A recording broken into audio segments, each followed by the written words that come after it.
So today's class, forgive me, is a bit of an advanced class. Gotta go. So good luck. But we know there are no exams, Cynthia. There's no Yeah, exam. no Sam.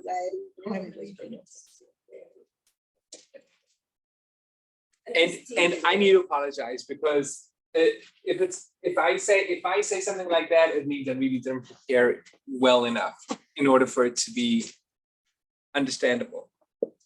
But we're in a transition period. We are in a period between Pesach, Passover, and Shavuot. We're always in a transition. We're always in a transition. In Judaism, we're always in a transition period. But we're in this time period, a special time period from Passover to Shavuot. So Passover celebrates freedom, liberation, coming out of Egypt. Shavuot celebrates the giving of the Torah. Okay? So in Jewish history, the Jewish nation, they walked out of Egypt after the 10 plagues. They walked out of Egypt. 49 days later, they camped in the desert. They camped around a mountain, Mount Sinai. And over there, only time we have a mass revelation of an undenied mass revelation where God spoke to a people, 3 million strong, where he told them the 10 commandments. I am God your Lord, took you out of Egypt. Don't have any other gods before me. Do not take my name in vain. What's number 4? Honor the Shabbat. Number 5? Parents. Number 6? Steal. Don't steal. 6 shooters. No, 6 shootings, don't kill. That's Kill. right. Number 7? Adultery. Right. 8 is, well, there's a mnemonic for it. That's right. 8 is kill. do not kill. And covet. And 9? No, 9 is upside. Don't tell lies. Don't tell lies. And Don't. 10 is covet. Oh, Paula. Yeah, there's a know. mnemonic. I mean, I would never know You this. learned it from Lori or you listen to that, right? It's wonderful. Good. So we have Passover, Shavuot, giving of the Torah. We're in this 49-day period. And we're actually according to traditionally, this is a time period of mourning. We're actually in a mourning period between Passover and Shavuot. Really, it's a 33-day mourning period. Who knows why we mourn?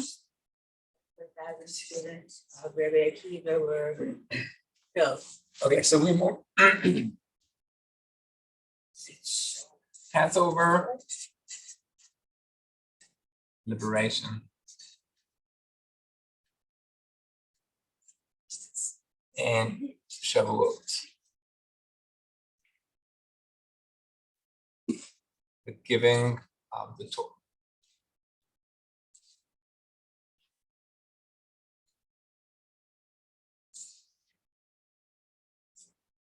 $49 and 33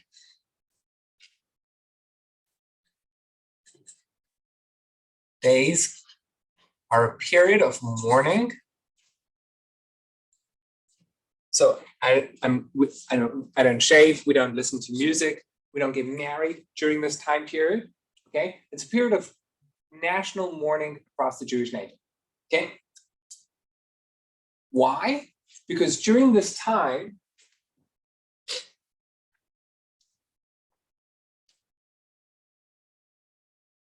there was a great teacher who lived around 2,000 years ago, whose name was Rabbi Akiva, and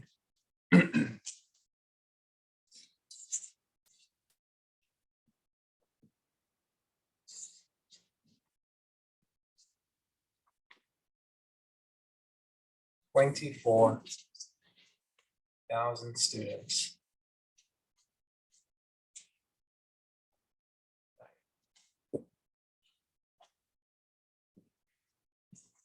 So these 24,000 students, they died during this 33-day mourning.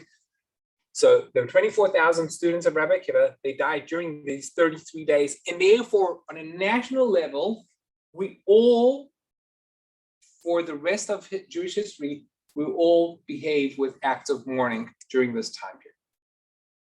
Okay? But like locally here, do the Reform synagogues or whatever not do bar mitzvahs or weddings, or they? You can do bar mitzvah, we don't do weddings. I don't know. I'm just interested. We don't get married for 33 days. Are we in that period now? We're in that period now. And what else are we in this period? What are these 49 days? Counting of the Omer. That's correct. Counting of the Omer. We count each day. So what's today? Today was 26. Is that correct? Today's 26. 27. 27. Yesterday was 26.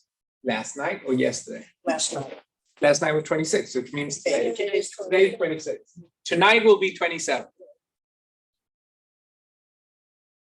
Okay, so let's just talk about Omer is an offering that it's brought down in the Torah, that on the second day of Passover, on the second day of Pesach, we are meant to bring an offering of barley. And then we count 49 days later, and then we bring an offering of flour. So we go from barley to flour. Okay, so now, like, I know there's a lot of information going on. Yeah. Is barley kosher for Passover? Can you eat barley? It's after Passover. So let's just clarify. You can make anything out of barley as long as it's made in less than 18 minutes. It's kosher for Passover. Right? Doesn't turn into foments. If it's baked in less than 18 minutes, it's kosher. Passover. I don't know. Does anyone eat barley? Oh, we eat barley in the challenge. That's right. Yeah. So I know we've said a lot of information. First of all, let's just recap. We're in this time period, okay? And it's a period going from Passover to Shavuot, okay? That's the time. We're also counting the Omer, and someone asked what the Omer means. Omer is the offering. And let's just put them down over here. It's an offering of barley, and this is an offering of wheat. So we're going from barley. Special significance with the barley and the wheat? Yes, absolutely. That's the goal. Our sages talk about that. We're counting the 49. We count the 49 days going from here to here. And then we also spoke about the mourning. Mourning. What else can you not do? It's getting married and shaving and So listening to listening to live music that leads to dancing, leads to celebration. In that combination. You can have lots of relations with your husband.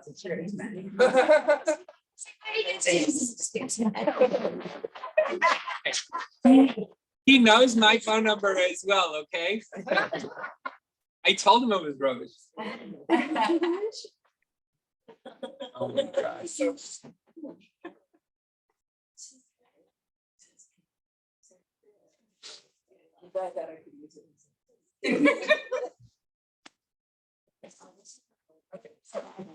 Okay. I'm gonna check the rabbi for a little. No, I know, like, I'm like. Poor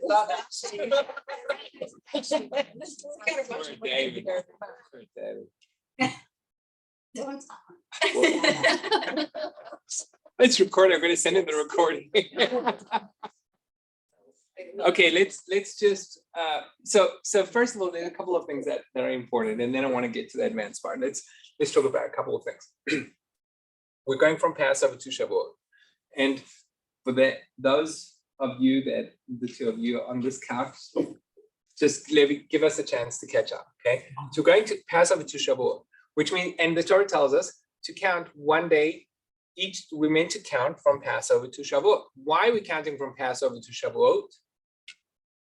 Let's just talk it out. the Jewish nation, when they walked out of Egypt, liberation, what Jewish identity, what separated them or made them unique from everyone else? What did they have that was special that no one else in the world had? They were circumcised before they left. Circumcision, okay. Hashem was. God was with them, okay. What else did they have? Well, let's start over here. After 49 days, they received the Torah, right? Then what did they have? The Torah. They had the Torah. They're moving forward. They had the Torah. They had a guide for life. They had direction. They had mitzvahs. They had responsibilities. They had a direct ability of connecting to God through their actions and through the way of life. Okay, so that was their Torah. Over here, what did they have? Nothing. Nothing. They had a relationship with God. God says, I'm taking you out of Egypt so that you'll serve me on this mountain. So the goal of coming out of Egypt, the goal of liberation was towards the Torah. So straightforward, simple, right? Now, we have barley and we have wheat. This is very interesting. So I would say, why barley and why wheat? Barley is known as food, is known as animal food. Nowadays, not necessarily. Nowadays, we're much more advanced. Animal food, food for animals. Wheat are food for humans. Okay, so what the Torah is telling us, when you walk out of Egypt, you have no direction, you have no guidance. All you are, you're a being without morals and ethics of how to live your life. In truth, you're not really different from an animal. So you walk out of liberation, all you are, you're all potential. Walking towards the giving of the Torah, there's 49 days counting towards that to be able to enable us to be able to receive the Torah, which will be our guide, which will make us unique. What makes the human being unique is the ability of having morals and ethics, right? So that is where we go. We go from Passover to Shavuot. We count each day. Today is the 26th day of the Omer. Tomorrow is going to be the 27th. Going to be the 28th until we get to 49. Okay, 49 we'll celebrate the giving of the Torah. So why do we count? Two. Did we know when we were leaving that we were going to get that Torah? Yeah. We knew. Yes, because Moshe, when Moses went to the people of Israel in Egypt, he said to them, God sent me, told me to bring you out of Egypt, come out so that you'll serve me on this mountain. And that was the whole condition. God, when Moshe was constantly negotiating with Pharaoh, he was saying, hey, let my people go so that they may serve me. And then Pharaoh says, who's going to go? Moshe says, everyone's going to go. Pharaoh says, no, only the men need to go. You don't need women, you don't need children, you don't need elderly, just send them in. And Moshe says, no chance. And then it comes back. So they always knew that there was going to be this conflict of serving God on the mountain. But really, the ultimate serving of God is receiving a guidebook which shows the world how to live by morals and ethics. Okay. So the big question that is often asked is, well, we're counting. Why are we counting? Because it's getting exciting, working towards the giving of the Torah, right? The big question that is often asked is what, Adrian? It's a big question about why do we count upwards? Oh, 1 to 49 instead of backwards. Why? Well, yeah. Why do we count honors like on fire? Built up. That's right. So if you were told that, So elevated. hold on, you just, Adrian, that's what I meant. Like, give us a chance. It's just smart. I know, right? That's the advanced class. I know they're the advanced, they're the pit students, you know.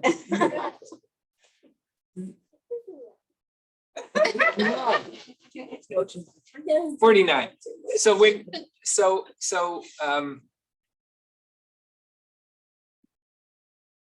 let's say you have a kid who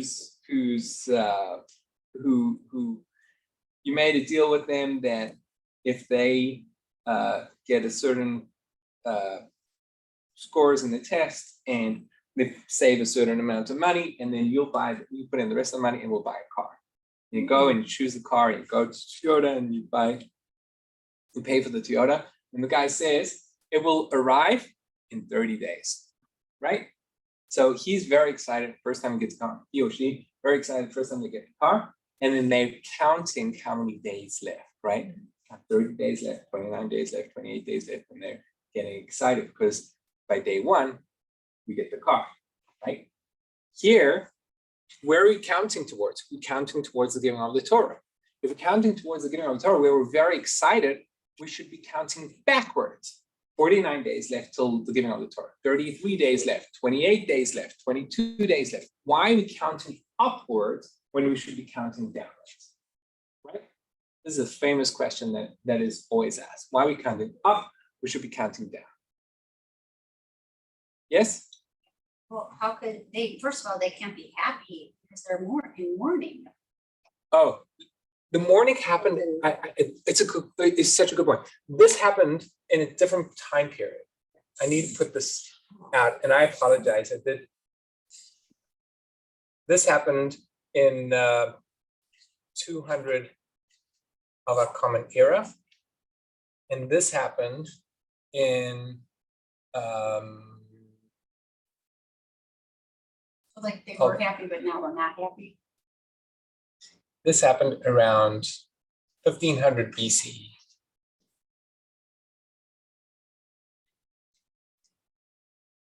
Before our Common Era.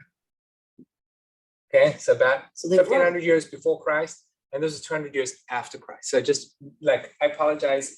I So they weren't mourning did- that. I did put things out of, yeah, just let's keep this separate. Okay, so the Jewish nation, they walked out of Egypt around 1500 BCE, and then they walk towards, they count 49 days to the giving of the Torah. The giving of the Torah is a big celebration. It's a really exciting time. This is why you are a Jew. This is what you're about. This is your essence. This is where you have value of your life. You will, everything that we achieve, every mitzvah that we do over here, it creates not only a massive impact on the world, but also in a spiritual perspective, in a spiritual world, we create an eternal world for ourselves. If we didn't have the Torah, it would be really complicated. How do you know what's right and what's wrong? So the Torah gives us guidance. So it's an exciting thing that the Jewish nation are working towards. We should be counting downwards. We shouldn't be counting upwards. Yes? Okay, so the answer is very simple. Not very simple. The answer is that these 49 days of the counting of the Omer, these 49 days are not, what are you counting? You're increasing your character traits. Each day you're supposed to take on a different quality of humility and Counting. generosity and whatever it is. Each day is designated for a time. So you're building up all these qualities, and then by the 49th day, you're spiritually ready to get to us. Right. So it's not just, we're not just counting time. We're not counting time of how long I've spent in this position, how many days left till I get free, or how many days left till I get my car, how many days left till I get my new thing. It's personal growth. This is a unique, powerful time period of personal growth. So, 1 week I may choose to work on my ego, and then another week I'll choose to work on my anger. Another week I'll choose to work on my prayer. I may choose to work on my connection to God. The goal of the 49 days of counting of the Omer is to build ourselves up towards, it's towards being able to receive it, value it, deserving of receiving that opportunity, right? So that's why we count upwards, we're counting days of achievement. That's really what our goal is, to count days of achievement. Okay. So now,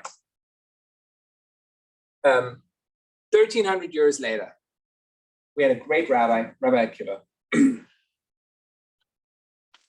And I think we've spoken a little bit about Rabbi Akiva and his greatness and what Rabbi Akiva has, who Rabbi Akiva was. Okay.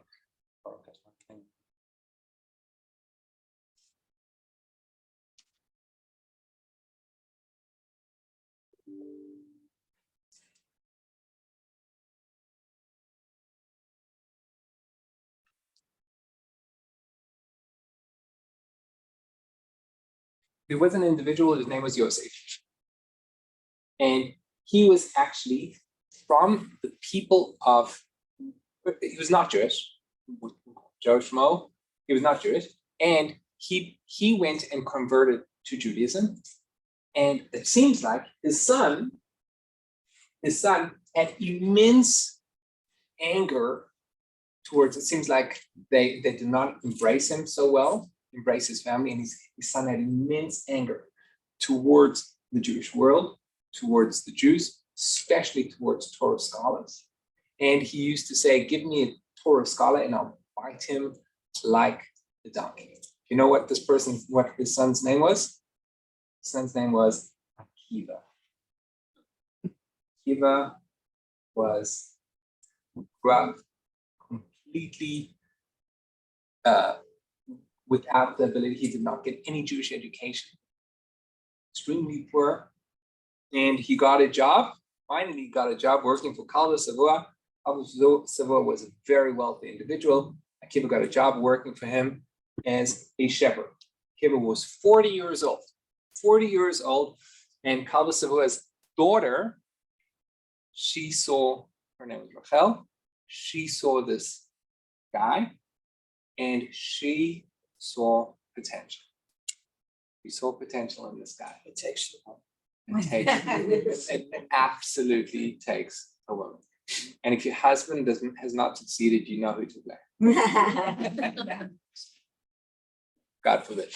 So husbands have the responsibility. She saw potential. And she went up to Akiva and she said, what? I'm not. David watched it.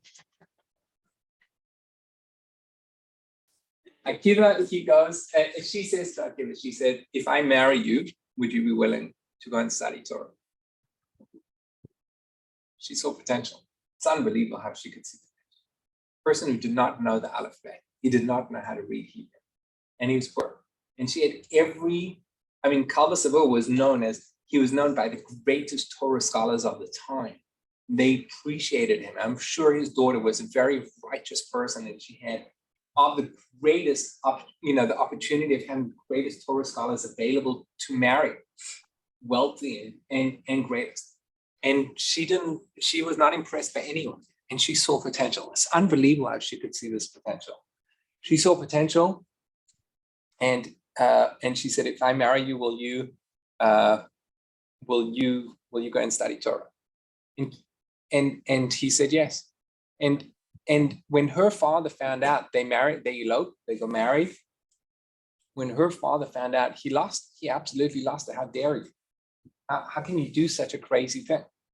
And in those days, if you didn't have wealth, you couldn't just start a startup and become a millionaire overnight.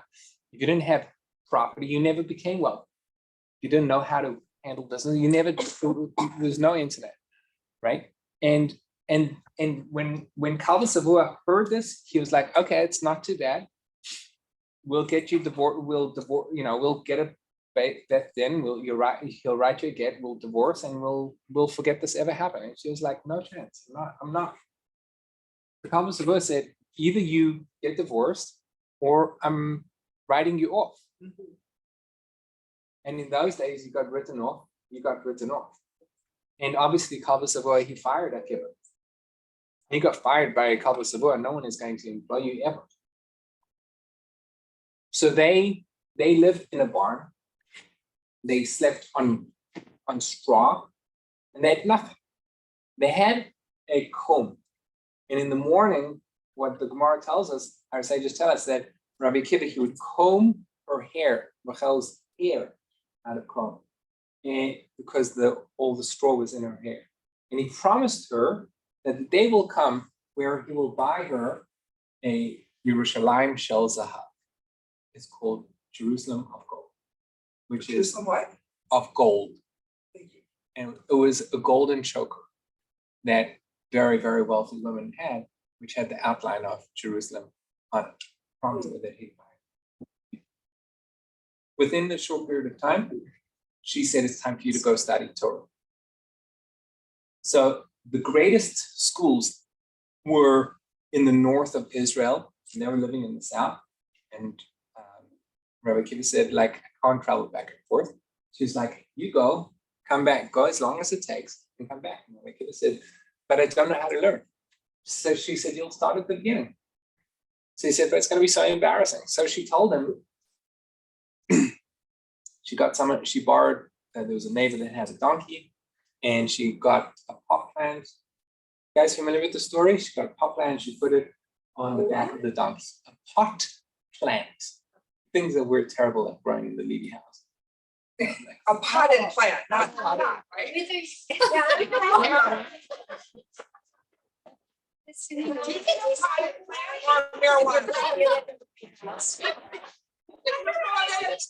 That is funny. Let's go there. That is funny now that I hear it. I'm like, Question though, he wasn't Jewish. his father converted. Okay, how did you convert back? That was harder, like what'd you have to do? I can just imagine, it was terrible, very hard. I have no idea. It's very hard now. His mother was Jewish? It must have been. I don't know. Oh, We don't know anything about his mother. huh. Only his father. Ibn Ben Yosef again. Maybe the mother was Jewish. Whatever, I mean, like, it doesn't. He didn't have great yichus, let's call it that. He didn't have great tradition. No one was impressed with his lineage, heritage. He didn't have great lineage. So she took, understand, in South Africa, we say a pot plant. That's what we say. Now I understand, like, now you're trying to pot plant. I understand. Yes. Come on in. So she took a potted plant and she took out the vessel and she put that on the back of the donkey. So it looked like he had a plant growing out of the back of the donkey. And she said, walk him through the marketplace. So she walked him through the marketplace. So Rabbi Akiva takes this donkey and he's walking it through the marketplace. And everyone over there turns around and say, hey, look at that funny donkey. It's got a plant growing from its back. Everyone laughed. Next day, she did it again. She's like, do it again. So the second day, he walks through, half the people laughed. You people is like, hey, look. And everyone else said, we saw it yesterday. By day number 3, no one cared. She said, you make it through 3 days, you'll be. Rabbi Akiva went, and he started with the kids. He started learning Aleph Beis in school with the kids. He started learning Aleph Beis in school with kids, and he never let up.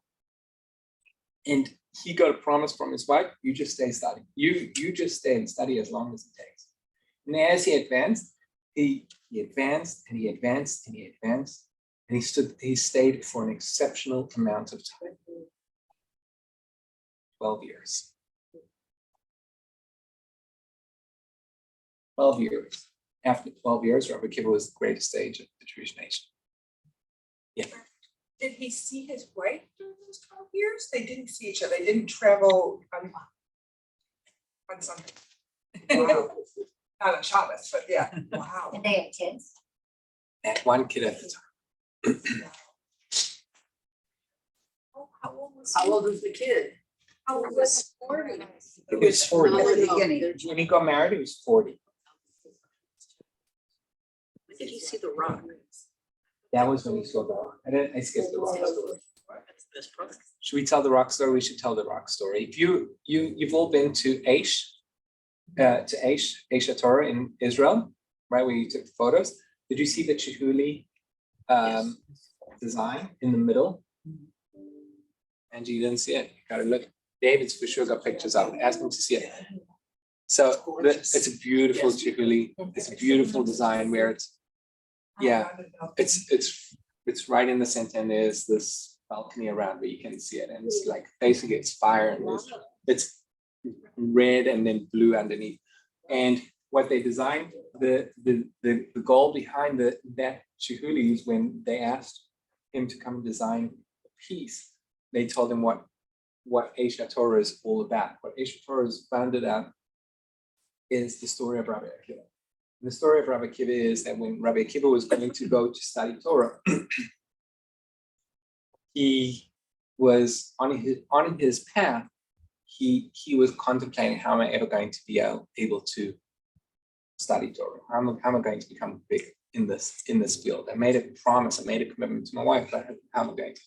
And he was resting in a certain place, and over there was a small waterfall of water that had been dripping down, and the water dripped over onto a rock.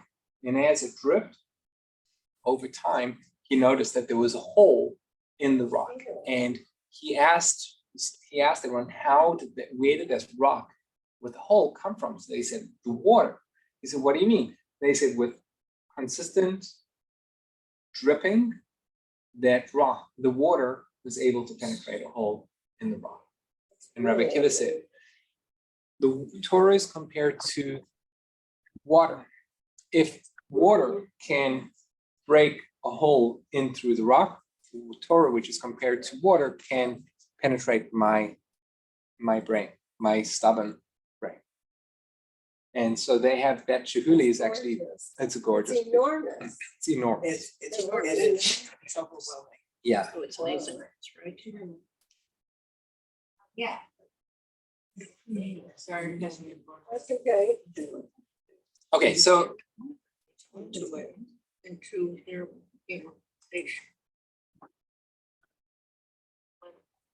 out.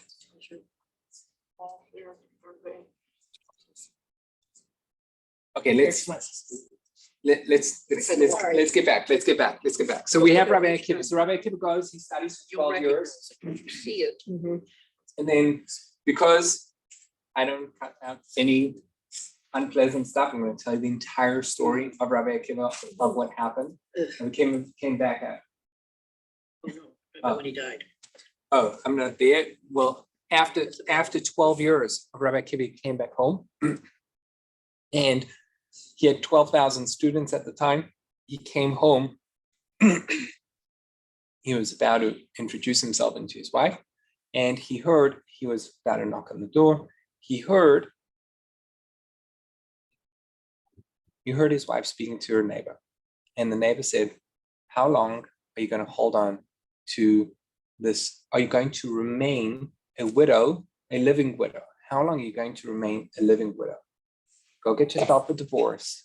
There's still hope. Go to your dad, tell him you're sorry, and fix things up. And you don't have to live in absolute poverty. Change it. And she said, it's been 12 years, she said, if I could tell Akiva right now, if I could send him a message, I would tell him, stay for another 12 years. If you're working hard, go back and stay for another 12 years. That's what she told the neighbor. When Rabbi Akiva heard that, he went back. He didn't say hello. He didn't visit. He didn't knock on the door. He didn't give her a hug. He went back for another 12 years. And he became the great Rabbi Akiva that we have today, who we see as all Torah comes through Rabbi Akiva. All Torah that we have is the tradition that came through Rabbi Akiva. He came back with 24,000 students. As the greatest sage of the generation, he comes back and there's 24,000 students traveling with their teacher. He comes to where his home is, And Chana, she comes out, Rachel, his wife, she comes out, and she rags at her, and she throws herself at his feet. And the students are like, who's this woman? Get her out of the way. And the kid says, everything that you have and everything that I have is all in her. Sheli v'shelachem shelah. Mine, all that is mine and all that is yours, all belong to you. Rabbi Akiva comes back, and during that time, Abba Savua comes to him. Abba Savua is Rachel's wife. He knew that Rachel's father, he knew that his daughter was living in absolute poverty, and he felt terrible. But he had made an oath that he would never, allow her, he'd never give her any money, never allow her any value. She wasn't allowed. So he came to Rabbi Akiva. He didn't know who Rabbi Akiva was. He just knew this is the greatest sage that came from the north. So he comes to him and he says, I wrote off my daughter. I'd like you to help me annul the oath. So Rabbi Akiva said, one of the ways of annulling an oath is by showing the person that made the oath, would you have made your oath if you would have known this would be the outcome? So Rabbi Akiva said, would you have made your oath, writing off your daughter and son-in-law, if you knew that he was going to be someone great like that? It's like, had I known he would know how to read Torah, I would never have made that. He said, I'm your son-in-law. Wow. So Kalva Savua, he gave a third of his wealth to Rabbi Akiva, and Rabbi Akiva instantly became a very wealthy individual. The other part where Rabbi Akiva became very wealthy was that one of the daughters of a Roman general who's phenomenally wealthy and immense amounts of jewelry. She went crazy. She took all her jewelry, she put it into a chest, and she was on the cliffs of Akko by the ocean, and she threw the entire chest over into the water. Made its way onto the beach. Rabbi Akiva was walking with the student, and he picked up the chest. Rabbi Akiva became a very wealthy person. And he bought his wife the choker, the necklace, the earshawls.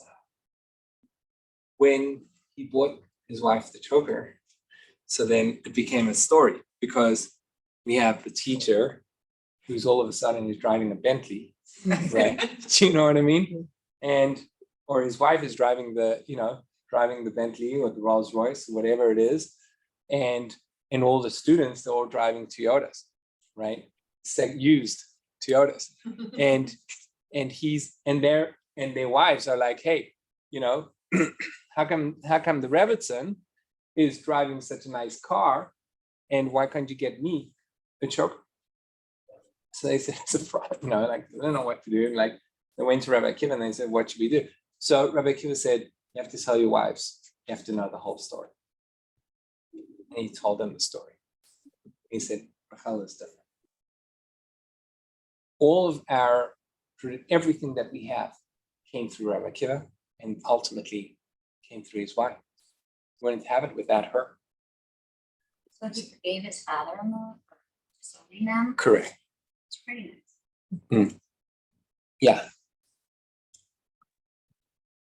This is technical, but if you find gold on the street, Yeah. aren't you supposed to find the owner first to see? It's really there? If you find something that you know for sure in public, you know for sure that the owner has given up hope of finding it, you can keep it.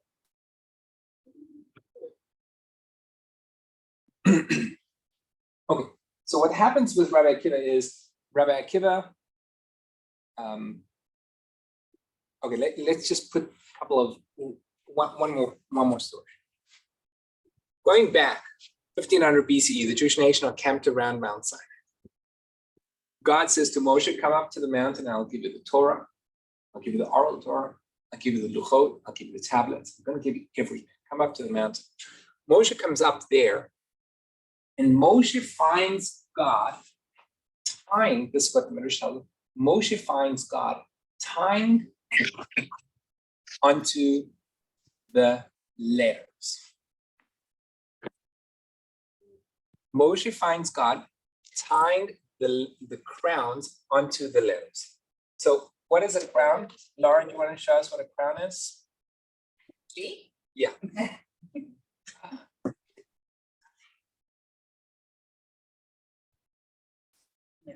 Aaron?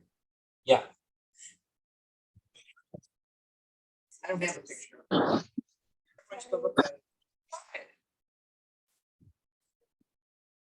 Sure it is. Okay, here we go. Here's the Shem. There are 7 letters that have 3 crowns on them. The Shen, the Ein, the Tet, the Nun, the Zayin. So let's see, here's a Zayin. This is a Shen, this is a Zayin. They're called Shatnez Getz. They each have 3 crowns on them. The way that the person that writes it will add 3 crowns on top of the Shin, 3 crowns on top of the Zayin. There you go. Oh, there we go. Perfect. Thank you.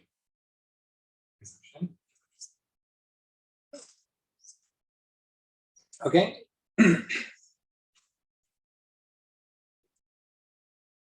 You see the crowns.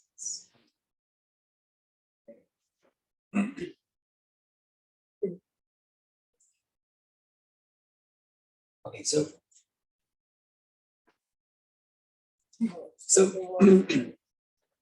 Moshe comes out to Mount Sinai. Moshe goes up to Mount Sinai and he sees God attaching crowns onto the letters. Okay, so not every letter has a crown. Only there are 7 letters have 3 crowns. And Laura, do you want to tell us how many letters have 1 crown? No. Right. No, it's just they're just drawn.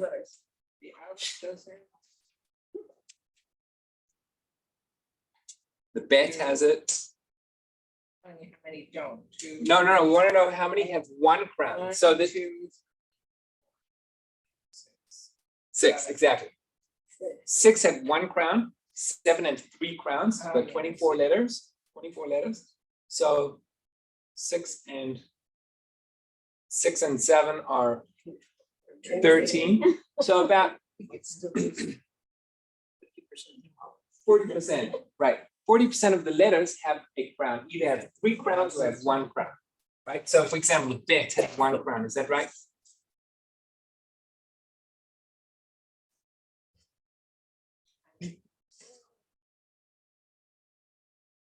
Where are they written with the crown?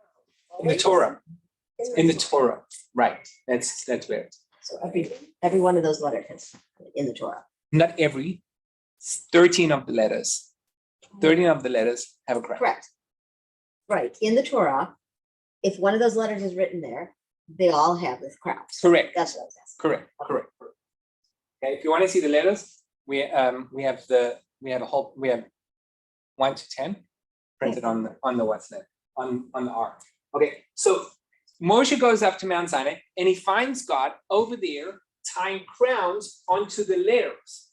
Okay, so which means that, and this is the last thing that someone who's writing the Torah will do. They'll write the entire Torah, and then afterwards they'll go through every letter and they'll add these crowns. They're called Keter Torah, crown of the Torah. They'll add the crowns of the Torah. So Moshe finds God doing this.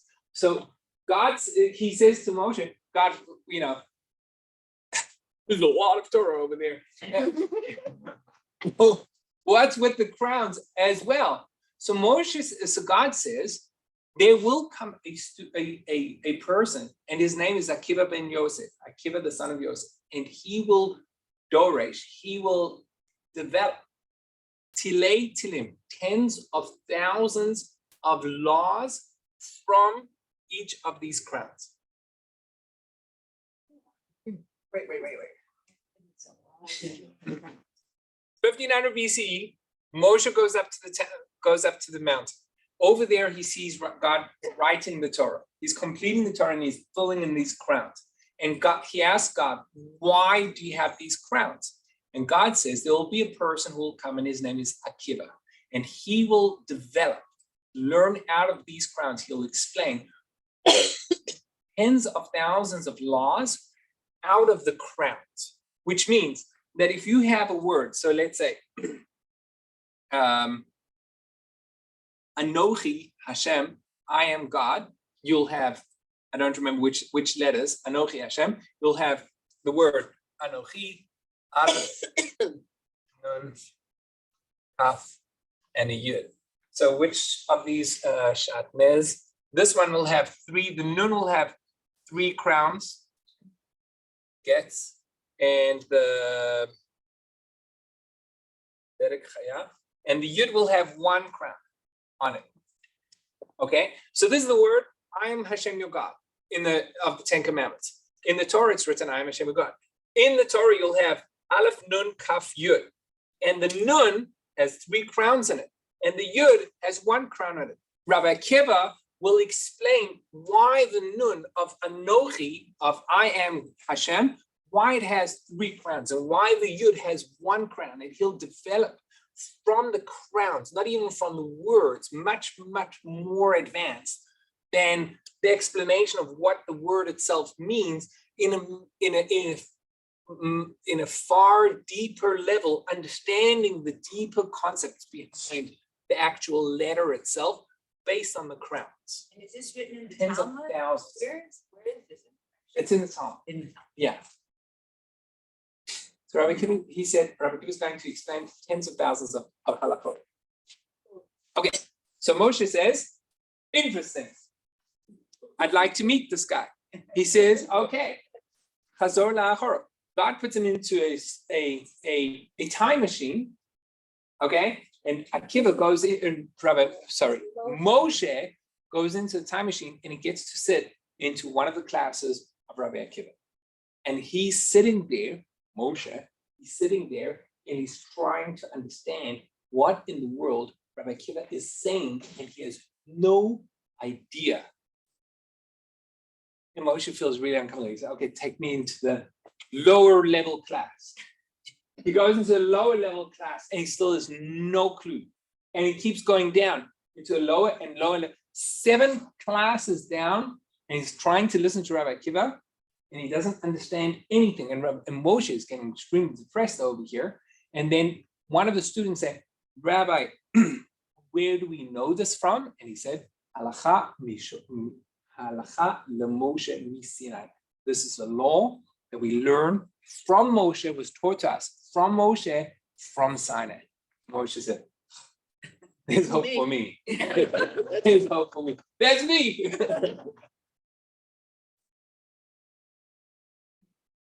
Then Moshe asked God, he says, God, I want to see how things turn out. And what's he showing? He shows him Rabbi Akiva's last moments. Rabbi Akiva's last moments were not pleasant at all. Romans forbade. Rabbi Akiva had been teaching Torah and he was supporting Bar Kokhba, which was the rebel against the Romans. And he was a major supporter of Bar Kokhba. And because of that rebellion, the Romans crushed the rebellion and they forbade any Torah study to happen anywhere in the land of Israel. And Rabbi Akiva refused to stop teaching Torah. Rabbi Akiva refused to stop teaching Torah. He taught Torah publicly. He was caught. He was imprisoned.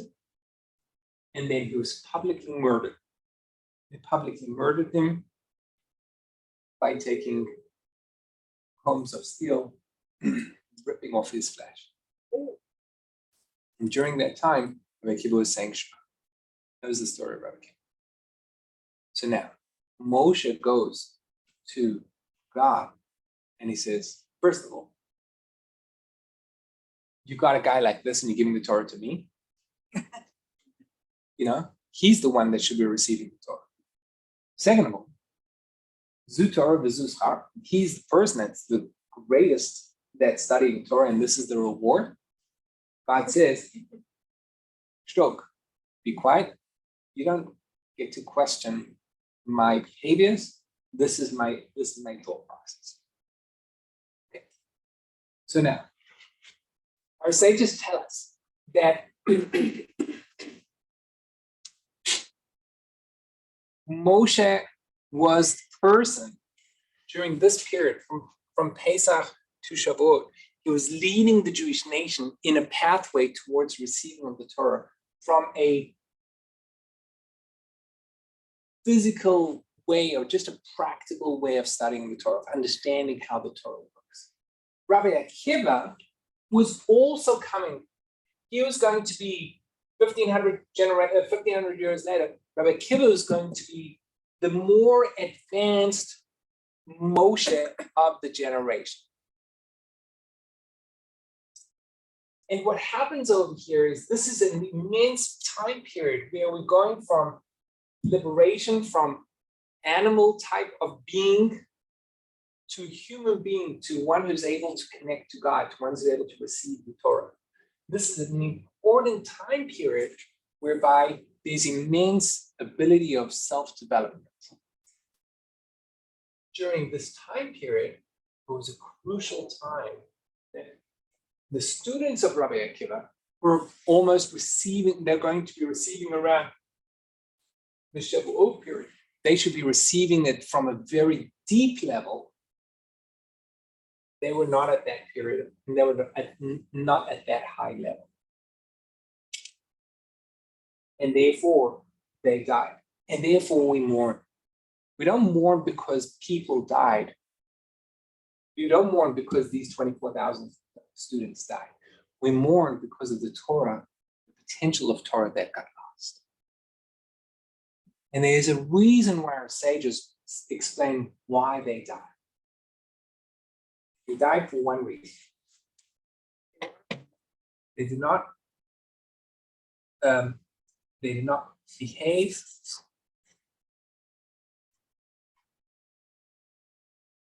with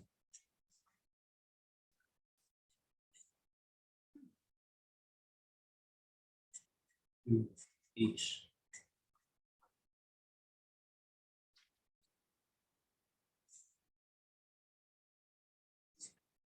They did not behave with honor to one to another. You know what that means? They weren't, it's not that they were disrespectful. They just didn't give honor one to the other. You know what that means? It means that I'm going to study my Torah, and you're going to study your Torah, and you do great, and I do great, and I'm going to be successful, and you be successful. That, by the concept that we don't necessarily agree, that's fine. What we need to understand that the giving of Torah is a communal behavior. You're going to see where in a yeshiva, how Torah is studied. It's so unique. You know, I once took a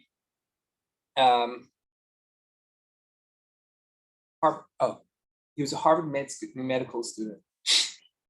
I took him to the Mir Yeshiva, and we sat in the Mir Yeshiva. So the Mir Yeshiva have different study halls, and in each study hall, there's over 1,000 students in each study hall. And we went and we just sat for like 20 minutes, half an hour in the study hall. You know, the noise is deafening. It's so loud. So we call it the roar of Torah. And then we went out, and he was telling me how like the contrast between Harvard Library and the Mir Hall are like both are like studying towards higher knowledge. And yet in a library, you always sit by yourself, and it's, so he said, you can hear a pin drop. In the yeshiva, always sitting with someone, and it's loud. The ability of Rabbi Akiva to pass over the Torah, the advanced Torah, that needed a communal connection. It needed the students to be able to go and hear each other and see what their perspective was and try and integrate and develop. Because that's what Torah is. I can come up with all my great ideas about Torah. But if I don't have anyone to bounce them off, if I don't have someone to work, if I don't have someone, and guess what? If someone knows that I don't respect them, they're not going to give me an honest opinion about me and about my Torah.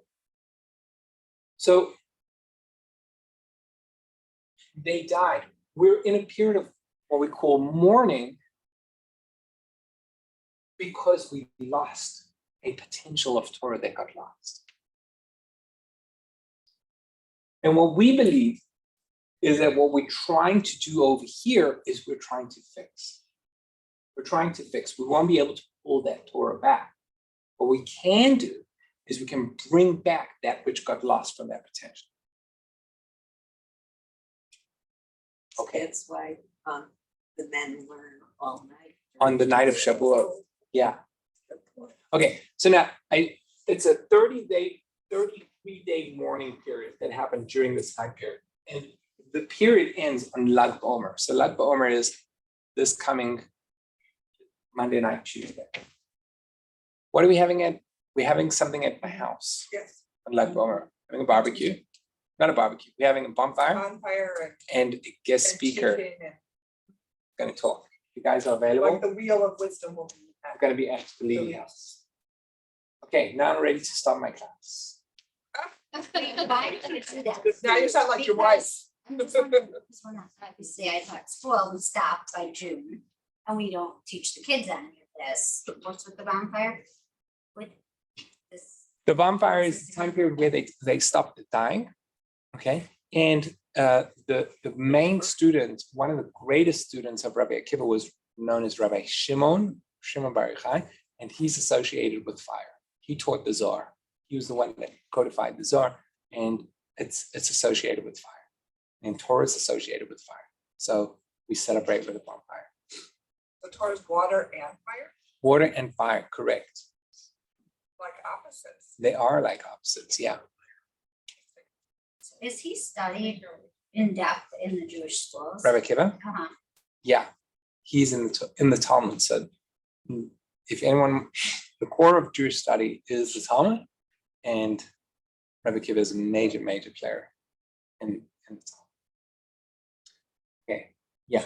So is it, this is the next probably class, but is it correct that after Rabbi Akiva lost those 24,000 students, that he started up with like 4 or 5? Correct. And that was Correct. the disseminate, that's what the Torah that we have now.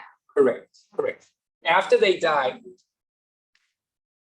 it says Rabbi Akiva went down into the south, and he started with 5 new students. And by this time, he's 52 years old, right? No, he's much older than 52. 40, no, 40 plus 24. 12 years and 12 years, 24. But Rabbi Akiva died at the age, if I'm not mistaken, Rabbi Akiva died at the age of 120.